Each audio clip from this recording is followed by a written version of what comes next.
Right. Time for a bit of lube. The pot's running dry, and we'll take up the slack on that Morse taper that's holding me centre drill holder. And we need to drill this out to 11.8, which we don't have, or 7/16, which we don't have. So I found a fucking Morse taper drill.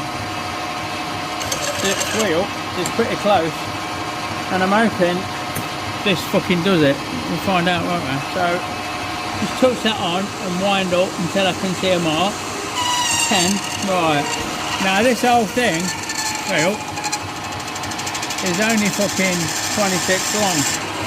So this only needs to be 20 something long.